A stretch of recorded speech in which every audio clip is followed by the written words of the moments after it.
Hello,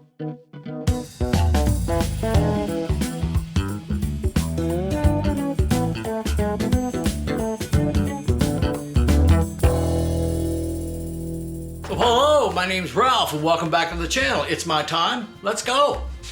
So today we're going to get the cylinders off, the cases apart, and I don't know if we'll get at the heads today, but I'm going to try to make an attempt to go as far as I can so I can try to figure out what I need. So if it interests you, follow along. If you're new to the channel, hit that subscribe button, hit that like button, leave me some comments. Let me know where you're from. I enjoy that a lot when people tell me where they're from around the world. I find that pretty exciting.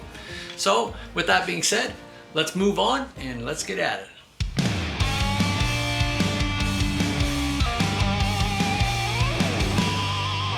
So we've got the engine cases out now, and what we're going to try and do is lift these up enough off the bolts so that I can separate the case halves.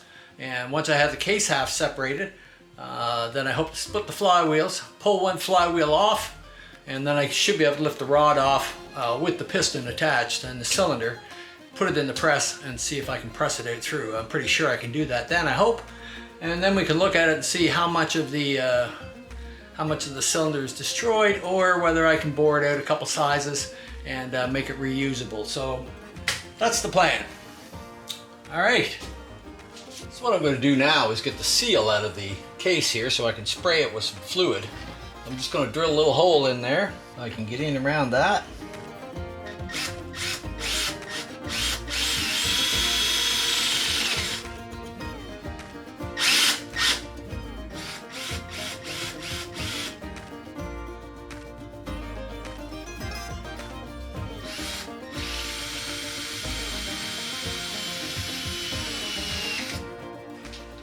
I'm going to take my little puller that I made here. We're just going to screw it in there.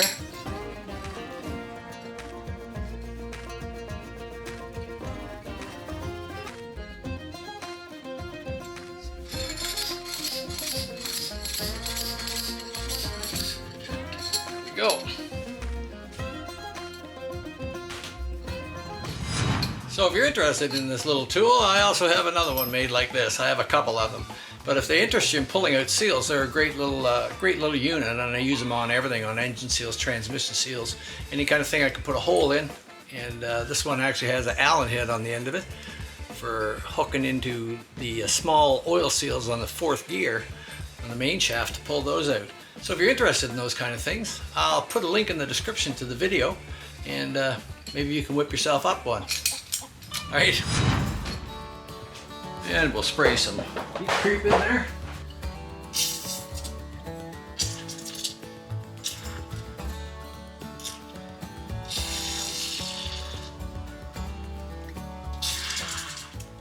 Then hopefully by the time it's time to pull it out, that will help some. So it's the only way I can get it off is to pop the cylinders off, try to pull this case half off, and see where I can go from there.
All right. And I can see the water starting to come out.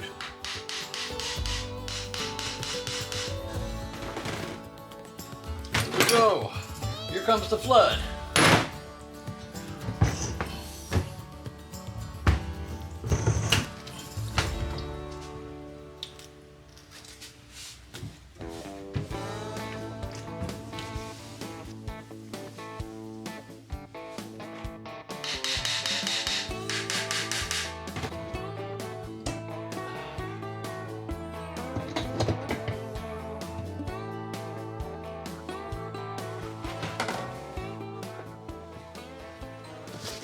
what I'm going to try to do is use my Jim's tool, crankcase splitter, and see if we can ease the case off.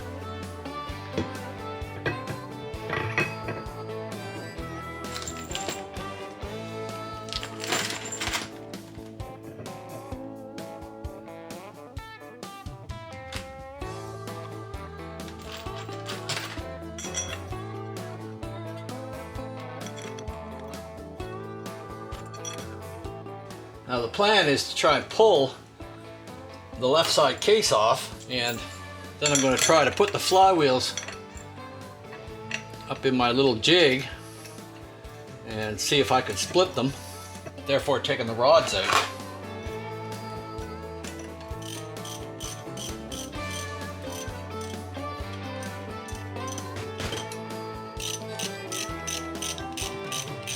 And then we'll try to press those pistons out if we can.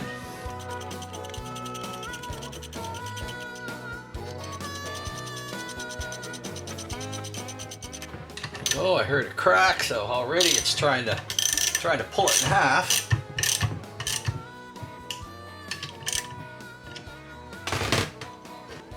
Make sure that our spacing is the same all around.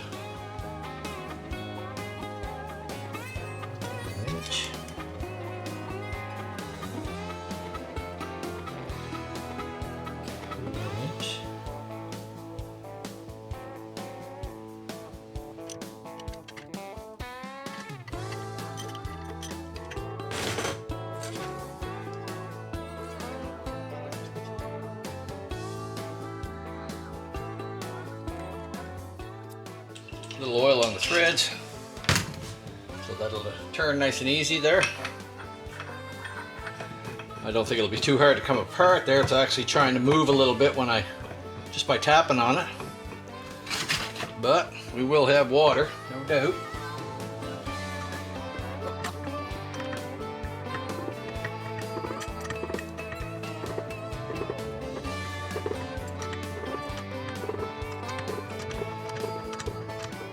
Great little tool, especially in this kind of situation. Can't really put it in the press, deal with it.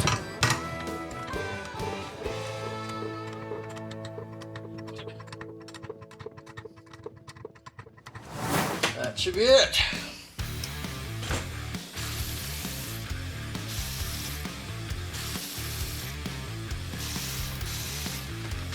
There we go.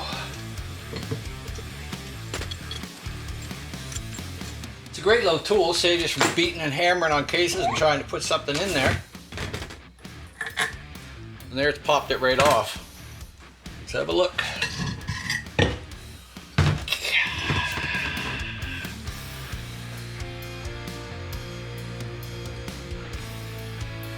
It's cruddy.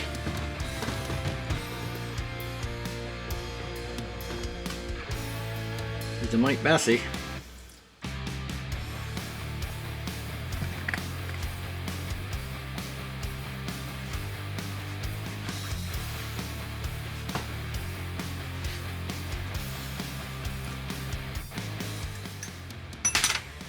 Now, with any luck, let's go easy here.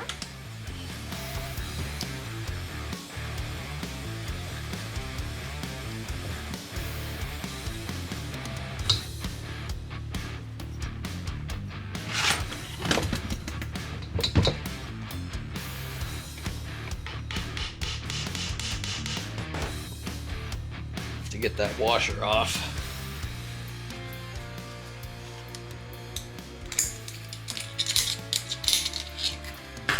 And there, we get the little clip out. Should be able to take that washer off of there.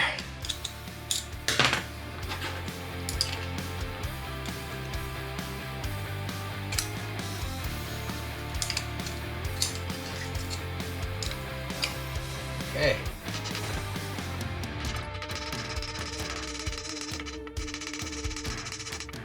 I'm hoping the pinion bearing's not rusted up in it.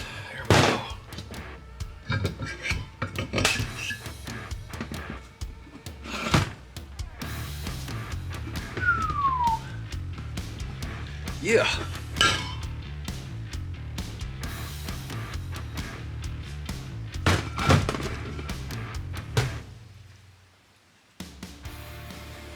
I'm hoping the pinion race is okay. I will have to hone it out and fit it for oversized bearings, but I'm hoping that it's not pitted down there too badly.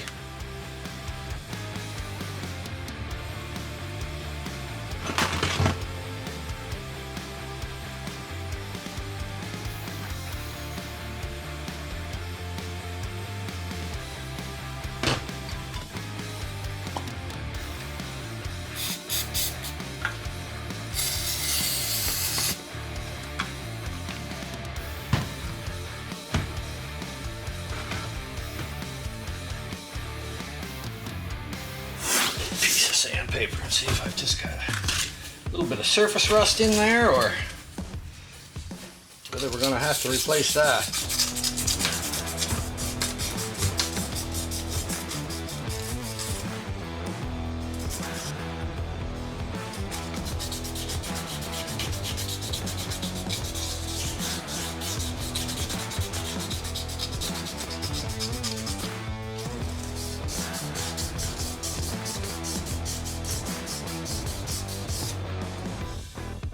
I can just barely feel something in there. But no, I think if we lap that and go with an oversized bearings, we might be able to salvage that. So, quite happy about that. Needless to say, we'll bead blast all these cases. Get them clean as we can.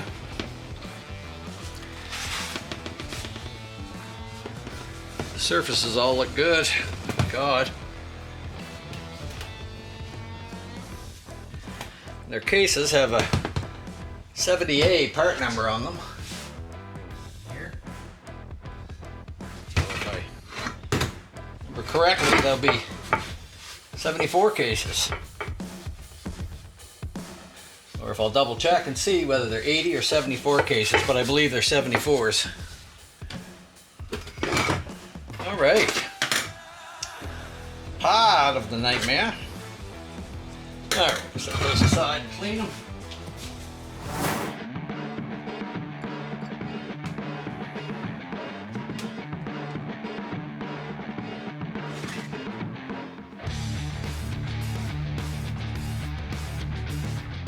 The new pinion shaft will be in order.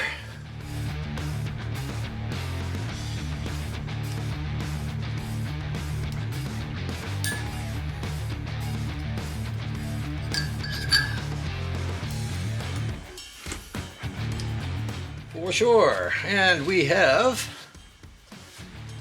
23, 8, 4, 5, 41. A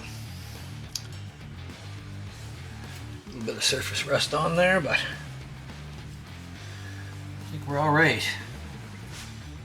Clean them up. If I have to put them in the lathe and clean them up, I will. Okay, so we need to get that off.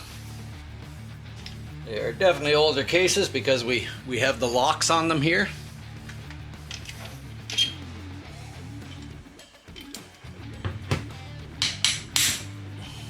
Ah, lucky. I was afraid little things like that would be seized in there.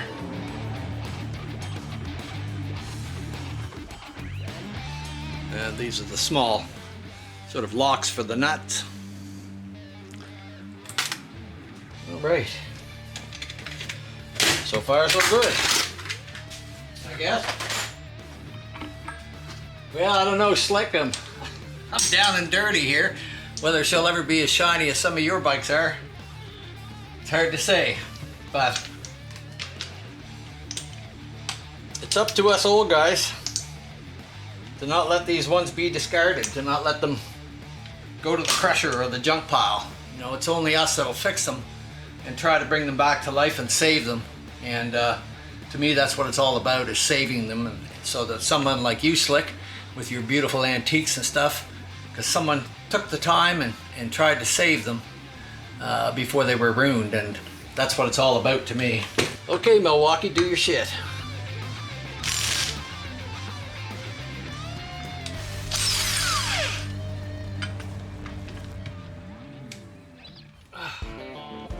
Told only thing I don't like about these is that the switch handle is very close.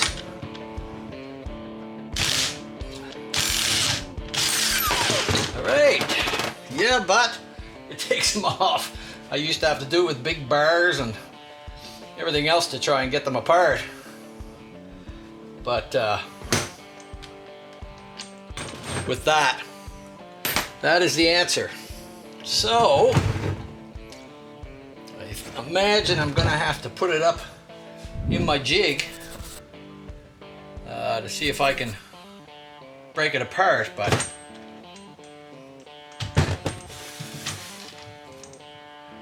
you could try giving it a little tap.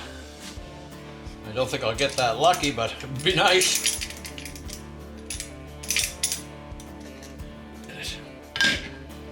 There.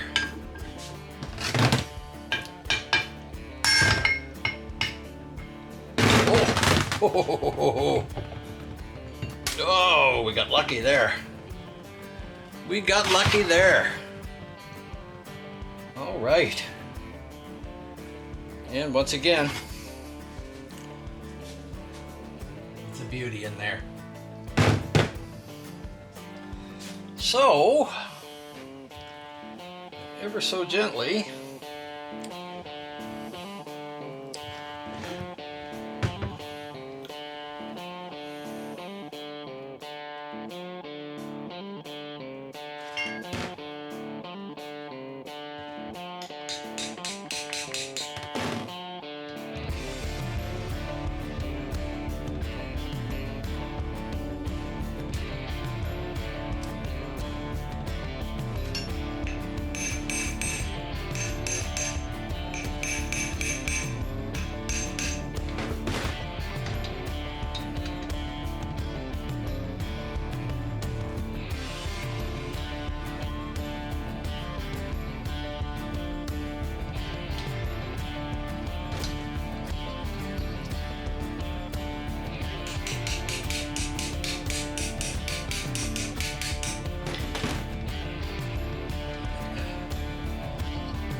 almost out.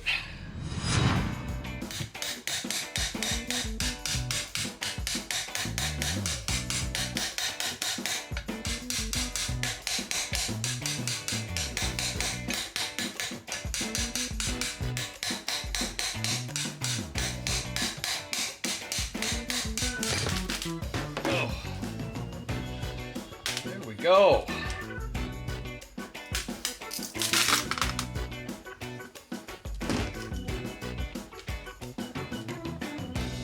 Not too bad. Not too bad at all. So, we've got her all apart now. So I'm going to take a minute now, just clean up here and kind of wipe some things off. And then we're going to be able to put them in the press and press those pistons out of there and see if we got salvageable cylinders. But that saved me a lot of extra muscling and handling of them. Other than the goop. Press washers look good in there, they're not worn out. That's a plus. The press washers are good on that one. So it's bad, but it's good. So we've got her set up in the press here, and I've just got a steel bar here on top trying to center it on the piston. And it shouldn't take a lot, but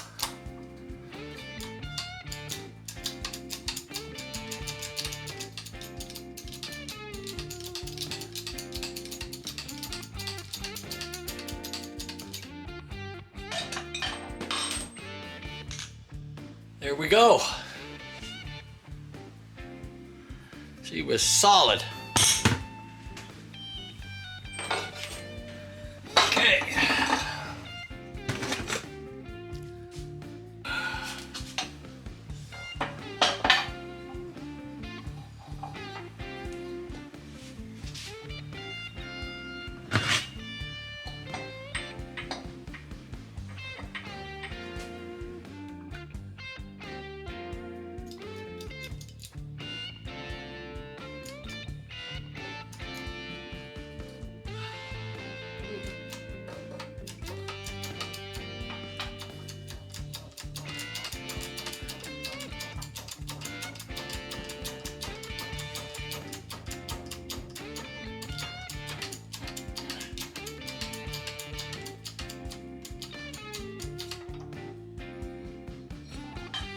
go.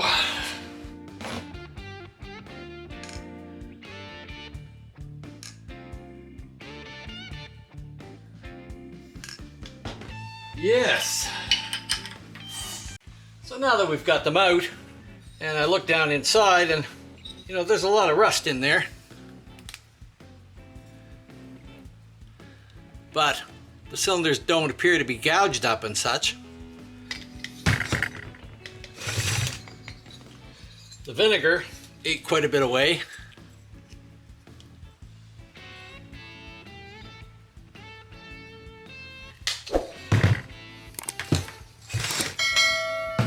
So I'm confident that I can bore those out. I think they're only 10 thou over by what I measured. And I would say we definitely got a 74 in our hands. It was a little bit of deceiving with the locks on there. But a 41 flywheels on them. You know, a dash 41, 2, 3, 3, 4, 5, 41 are the older flywheels. So I would think, but even though these are so bad up here, and of course we'll discard that, the races, as I've looked in here, look fine. I thought they would be pitted out and sitting in the rust, but they might have been above the water level by the looks of the rods here, because they weren't all covered in crud, and the races look good. Now I will put a hone through them and size them out for an oversized bearing as we put a new crank pin in it for sure. But it's totally rebuildable, and I'm pretty happy. There's good and there's bad and everything, but I'm pretty happy with where we've come now. And at least the question is out of my mind what I need, so I can go on and start disassembling just a little bit more of the flywheels, get my parts, do some measuring, do some honing, see what I need. Fortunately, I got a lot of 74 stuff, a lot of pistons and oversized pistons and such. And I might even have a set of high performance pistons that are 20 thou over if I can clean up that. But I'll have to check through my junk and see what I got. But today I'm feeling pretty good about it. We've got those out without destroying anything else. So a lot of times it just takes time and patience to do it. You know, I had to think about how you're going to get those out of there, and I didn't want to beat on the cylinders and break them and smash the ears off them, or you know, or continuously beat on them with something metal and put some sort of unforeseen crack in them that may have developed later. So we'll just see if we can pop these pistons off.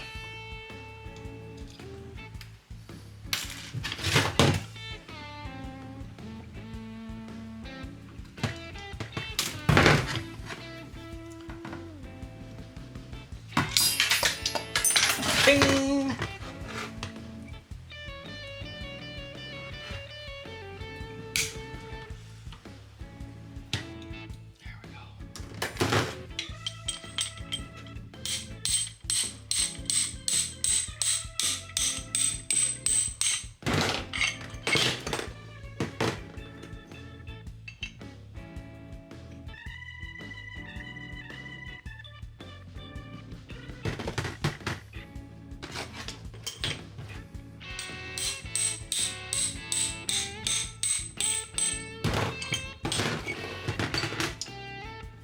And there we go.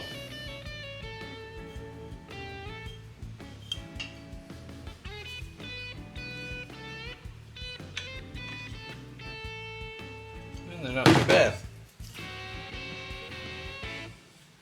A little bit of surface rust on them, but I'm sure that they'll clean up all right. So we've just cleaned them up on the wire wheel there, and everything looks to be all right. A little tiny bit corrosion there, but nothing to even worry about. So next step is take the heads apart and see what I'm into there. Now I can make a list and start ordering stuff. So now I've cleaned up the top of the pistons here, and I see no markings on them to show if they're 10 thou over or whatever. There's usually markings on them. And on point 3.4375, which tells me these are a standard set of 74 pistons. So I doubt if I can clean the cylinders up 10 thou. I might, but I could certainly go 20, and I've got pistons for those. So it's not been bored out to the max. Everything's in good shape. I'm a happy camper today. So I'm going back through my notes that I made when I went to AMI back in 1989, and Kurt Heinrich taught me, and I made pretty thorough notes that I still revert to all the time, and this is another example of using them to find out exactly what you have. Now these head bolts have a washer built right in on them, and with the head bolts with the washer built right in on them, 78 and a half to 1985, the washer is part of the bolt here, which this one is. So you can see there's a washer built right into it. So that's a lot stronger setup than a head bolt. The earlier head bolts were like this and had an independent washer on them. But the ones with the built-in washer are a lot stronger bolt, and these would have been like from 41 on my knuckle, 46 and up, till they changed the bolts. So that's the difference, and an obvious difference when you see them. And looking at our flywheels, I can tell because we have a 41 part number. The 1941 part number on those is from, let me see, what do I got here? 1941, there's a part number 41 on it, flywheels, and they would be a 78. But as you can see, these ones have the 41 part number on the ending in 41 across the top. So that tells me that I have 74 flywheels in this, and I thought these might be 80s, but they're not. They're 74s.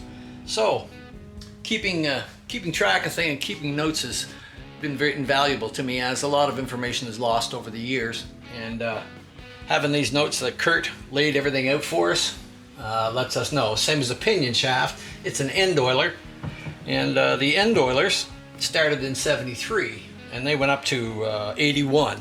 So through those years, the side oilers only went up to 72, used a different cluster of gears and such in there. So now I have a very good idea of what I have, but I am looking, and our flywheels for the crankshaft side is a 70 part number on it.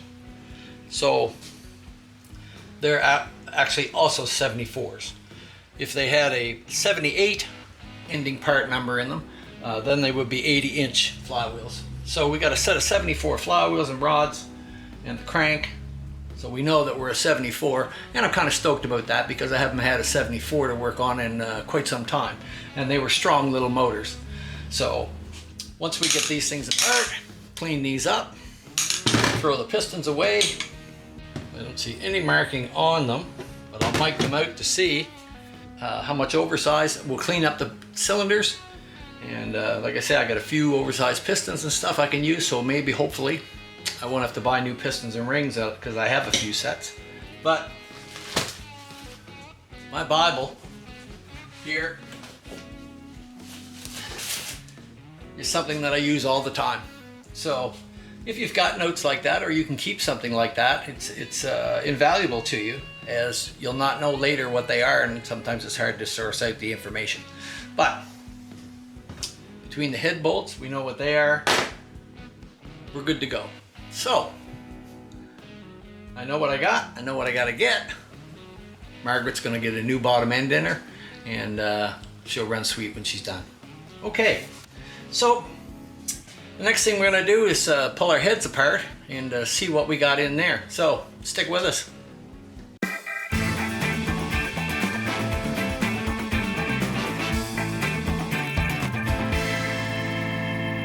Guess I don't have to say today, but Hippie's Chopper Corner. Be sure to check out my brother Hip down there, and at Hippie's Chopper Corner, he's got the home of the sketchy choppers, and he's got a lot of interesting stuff on the go all the time. Also check out my brother Slick. Slickhead's Custom Cycles down there. Slick's on the move all the time. He's got some beautiful bikes. He's taking us with him wherever he goes, and I'm sure you'll enjoy his content. Also check out my buddy Gus down in the city there. Gus is getting there with his channel. He's moving on up, and he's keeping at it, so be sure and subscribe to him and give him some likes and comments. We're all working together, and we're all good friends, and it just makes for a lot of laughs, and we have a good time for sure. So support me, support these guys, and we'll all be happy. All right.